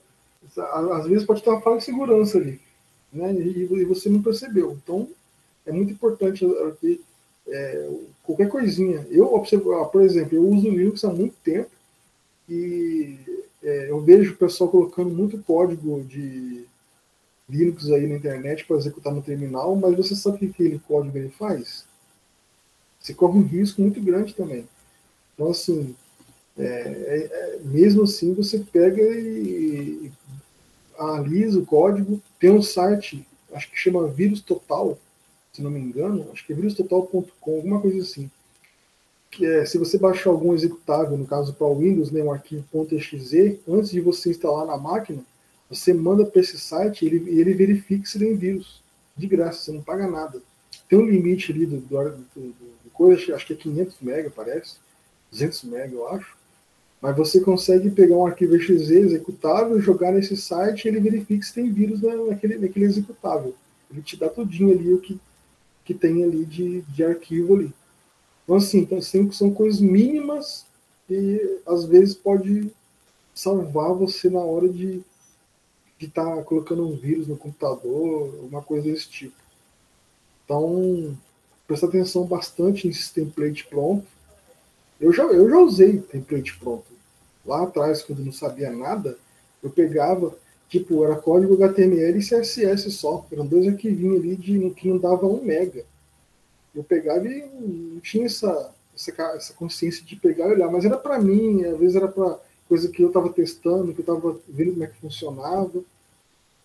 Aí depois que eu fui trabalhar em TI, numa empresa de Israel, que eu trabalhei lá, que tinha aqui no Brasil, que tem aqui no Brasil ainda, né? Que lá tinha todos os servidores ali dentro da empresa, e aí eu comecei a mexer mais com essa parte de web, que eu vi que a segurança é muito importante. Então tem que tomar muito cuidado, porque, igual eu falei, igual o professor explicou, você pode ter muito problema por causa de uma linha de código digitada errado, ou uma linha ali que a pessoa colocou no template desses aí, baixado na internet, com algum vírus, com algum acesso SSH, por exemplo, e você não sabe. Professor, eu queria fazer uma pergunta rapidinho. Nessa parte de web, vai mexer mais com PHP, JavaScript mesmo, ou alguma outra linguagem, alguma outra linguagem que está usando mais hoje? É que hoje em dia usa mais JavaScript, né? JavaScript, PHP usa muito ainda, né? Hoje, se a gente for pensar em desenvolvimento web, hoje é JavaScript e PHP. É uma combinação dos dois. Tem muitas coisas que é muito mais rápido, tanto para você escrever, quanto a execução também em PHP, do que o próprio JavaScript, né? Tem muita gente que fala assim, não, eu trabalho com JavaScript, mas algumas coisas eu faço em JavaScript, outras eu faço em PHP, depende muito do conteúdo que eu estou tratando, da informação que eu estou tratando, eu vou ajustando dessa forma. Então, HTML, CSS, JavaScript e PHP. Eu acho que muita gente trabalhando com isso, muito.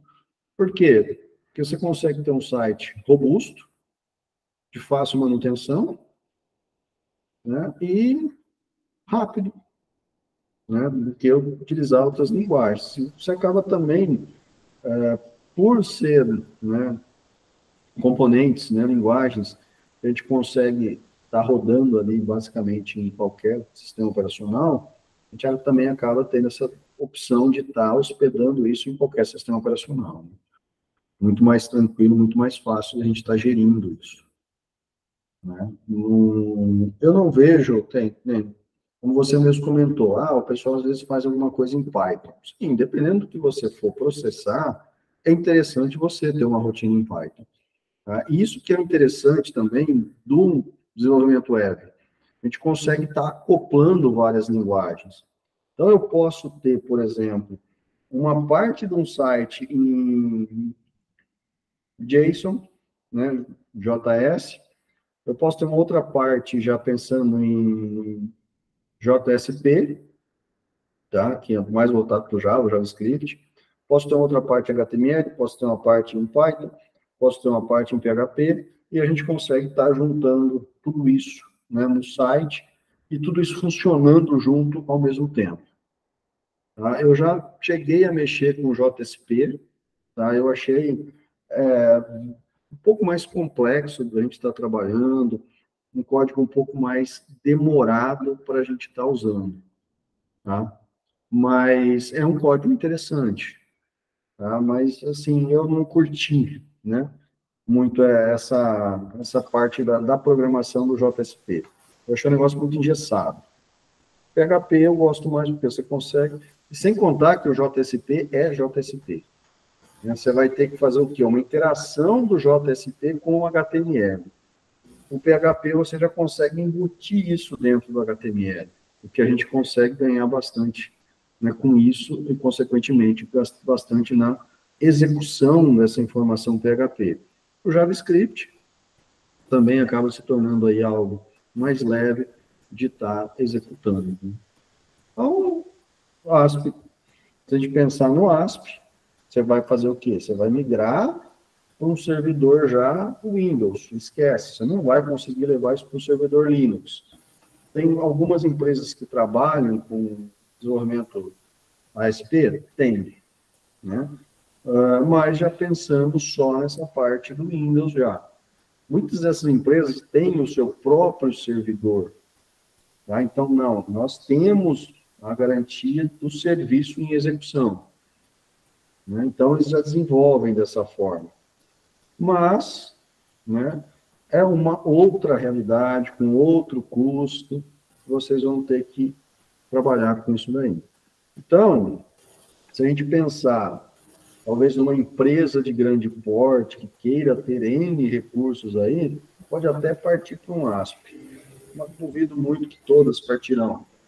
Né? Mas, se você está pensando numa empresa de médio, pequeno, micro porte, né, uma microempresa, a gente vai ter que fornecer recursos, obviamente, para essas empresas, que ela não vai ter um grande custo para poder estar utilizando isso. Então, a gente vai ter que utilizar recursos baratos, entre aspas, na questão financeira, vamos deixar isso claro.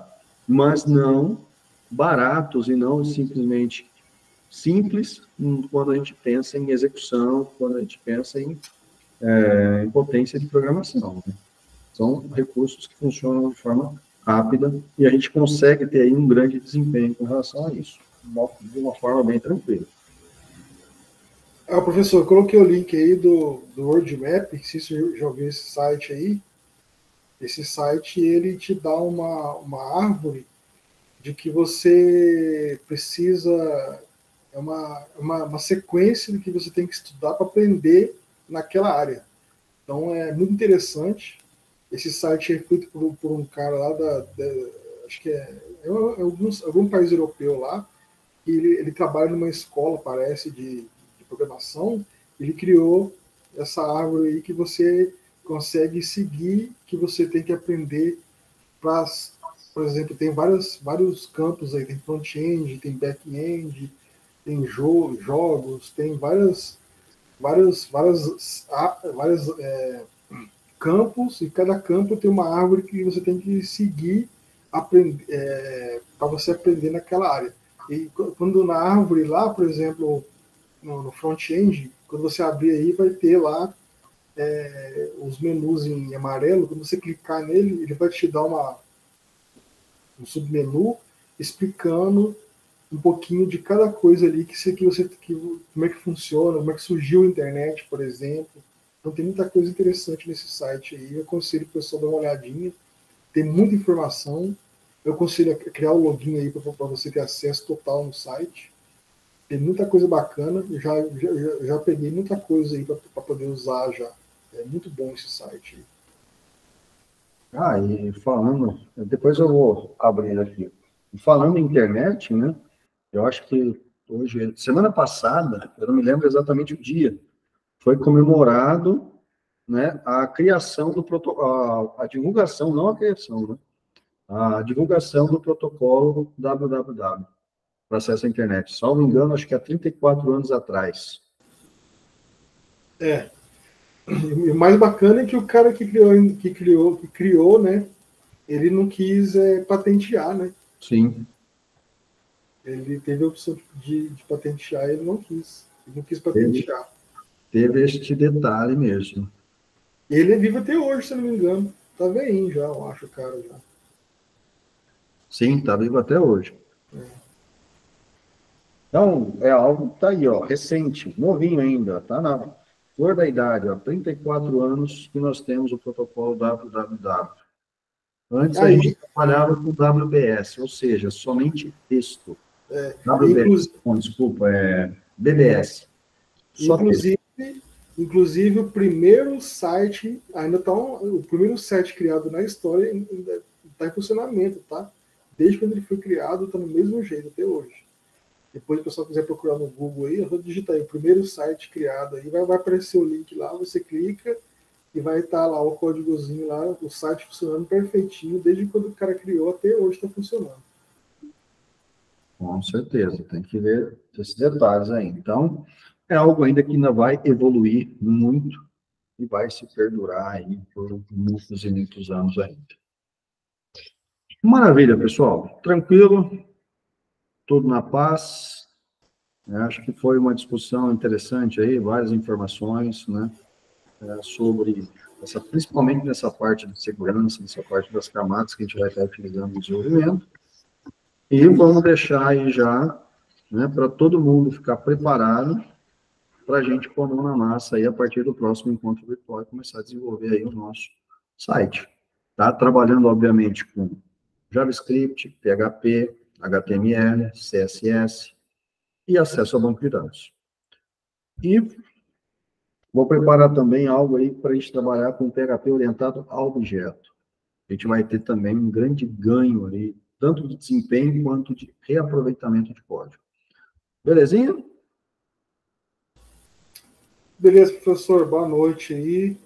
Quero desejar aí para o Luciano, aí, para a família dele aí, Deus proteja ele, pessoal do Sul aí. Eu não conheço o Sul, mas se Deus quiser, um dia eu vou ter a oportunidade de ir lá no Sul lá, e que Deus abençoe o pessoal aí, que acreditar que nesse momento aí a gente tem que agarrar na fé, independentemente de religião, né? Independentemente de qual religião seja, e que eu espero que, eu não gosto de política, mas eu acho que poderia ser evitado, né? Poderia ser evitado, mas infelizmente a gente vive num país que os políticos só pensam em encher o bolso de dinheiro deles e a população acaba pagando por isso, né? Eu estava vendo uma matéria hoje que desde 2023, acho que Porto Alegre não investiu nenhum centavo na barreira lá que tinha lá, né? Parece que desde 1970, 80 que tinha feito a barreira lá, parece. Você vê, um negócio que já era para estar feito manutenção, né, a correção disso, né? Eu lamento muito as pessoas que perderam a vida. Eu acho que nada, igual eu falei, é a mesma coisa do conhecimento. Eu faço site para o pessoal aqui, cobro barato, mas eu ganho muito mais eu fazendo o site cobrando pouco para ajudar a pessoa. Eu ganho muito mais no conhecimento do que no próprio financeiramente. Então, resumindo, acho que vida nenhuma tem valor. Acho que vida nenhuma tem preço. Eu fico magoado de ver que tem pessoas que estão aproveitando da situação ainda para ganhar dinheiro em cima. Eu acho muito, é triste isso. Mas eu aprendi uma coisa muito importante na minha vida, que eu vou deixar bem claro para vocês aqui. Em 2018 eu passei por um momento muito difícil da minha vida. Eu passei por um momento bem complicado. E aí eu pensei no que Jesus fez por nós. Se Jesus Cristo morreu na cruz para salvar a gente, para salvar, e ele salvou a humanidade inteira a troco de nada. Ele não pediu nada. Ele pediu só uma coisa, para amar os outros como eu os amei e tentar ajudar as pessoas, né? É o mínimo que a gente tem que tentar fazer, é tentar ajudar o próximo. Eu vi acho que foi no Facebook que eu entrei. Eu vi um post lá que o cara colocou assim: mas a região sul queria ser separada do Brasil. Eu pensei comigo, caramba, mano, o cara tem coragem de falar, de digitar isso numa rede social, sabe? São seres humanos, cara, são pessoas, são vidas, sabe? É lamentável que tem gente ainda que traz à tona uma coisa dessa num momento difícil desse. Mas, professor, estamos aí e que eu puder ajudar, eu não sou uma pessoa que sabe, eu sempre falo isso, eu estou aprendendo e eu sempre falo, um pouco de conhecimento que eu tenho aqui, graças a Deus, eu sempre falo isso, eu sou uma pessoa muito esforçada, muito inteligente, gosto muito de mexer nessa parte de informática, e o que eu puder ajudar, o que eu puder colaborar para que pessoas tenham dificuldade, tenho lá no Discord lá do grupo, lá o pessoal tem o Discord lá do grupo, manda mensagem lá e se tiver com dúvida, a gente vai tentando ajudar o próximo, o que for possível, né? A programação não é fácil, pessoal, não é fácil, tem muita coisa envolvida, tem muito detalhe que tem que estar atento, não só na parte de web, como qualquer outra coisa, como Python, como JavaScript, como PHP, como Ruby, Elixir, tem várias linguagens de programação, tem muita coisa, não dá para abranger tudo, mas o que a gente puder tentar ajudar, a gente vai ajudando no medida possível aí. Sim, eu tenho um amigo que fala, né, que a parte de programação ou ama ou odeia, né? Não tem meio termo.